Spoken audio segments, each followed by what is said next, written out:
The stories emerging about the resignation of Suella Braverman are interesting and slightly academic. I mean, she's gone, and she's gone with a sort of black mark attached to her record. But it turns out that the reason she went was because of a flaming row with Liz Truss, and apparently Jeremy Hunt was there too. I can imagine it. And the row was about watering down the immigration targets.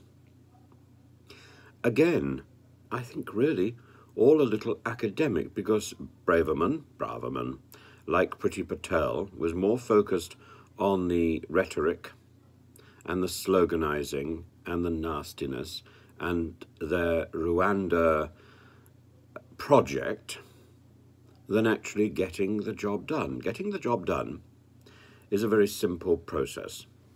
It's a very simple process of clearing the backlog of applications for asylum and ascertaining who is and who is not an illegal migrant thereafter. We can't work that out before. Everybody is entitled, according to the 1951 Refugee Convention, of which we are a signatory, to apply for asylum and have that application properly judged.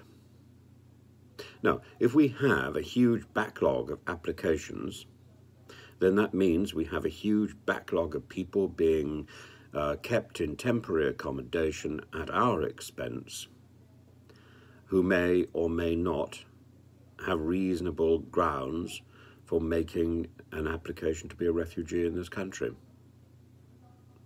If we can't process that backlog, then all we've got is suspicion and doubt and actually nastiness. So, we need to put two things together. Jacob Rees-Mogg claims there are too many civil servants. There clearly are not enough civil servants in the Home Office, otherwise that backlog would be cleared. As we know, if we try and apply for our passport to be renewed, it takes forever. Anything to do with the Home Office is a protracted misery because there's not enough people working there. It's the only conclusion. So we need to transfer people from a multitude of other departments to the Home Office so that the Home Office work, which has been done in a desultory and lackluster fashion for so many years, having been given that initiative by Mrs. May, having been told by Mrs. May that they could be the difficult ministry, it's time to change that.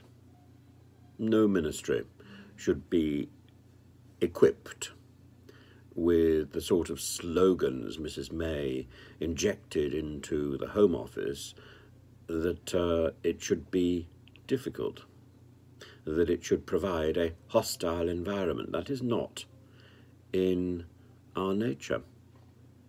We are supposed to be welcoming, we are supposed to be projecting a positive image in this country. We cannot talk about a hostile environment and at the same time expect to encourage trade. These two things are mutually exclusive. So while we may have desires to attract, quote, the right sort of migrant, to attract, quote, people who are legitimate, we have to do the paperwork. And if we don't like our obligations in the 1951 Refugee Convention, then there's a simple solution. We have to convene an international conference and negotiate our way out of it. We can't impose our own legislation and think that's going to stick and think that that's okay. We're already looking ridiculous in the international community. That's the result of Liz Truss. I think any further action or inaction by the Home Office will make us look even more ridiculous. It's time to start changing all this, and it's time to do it now.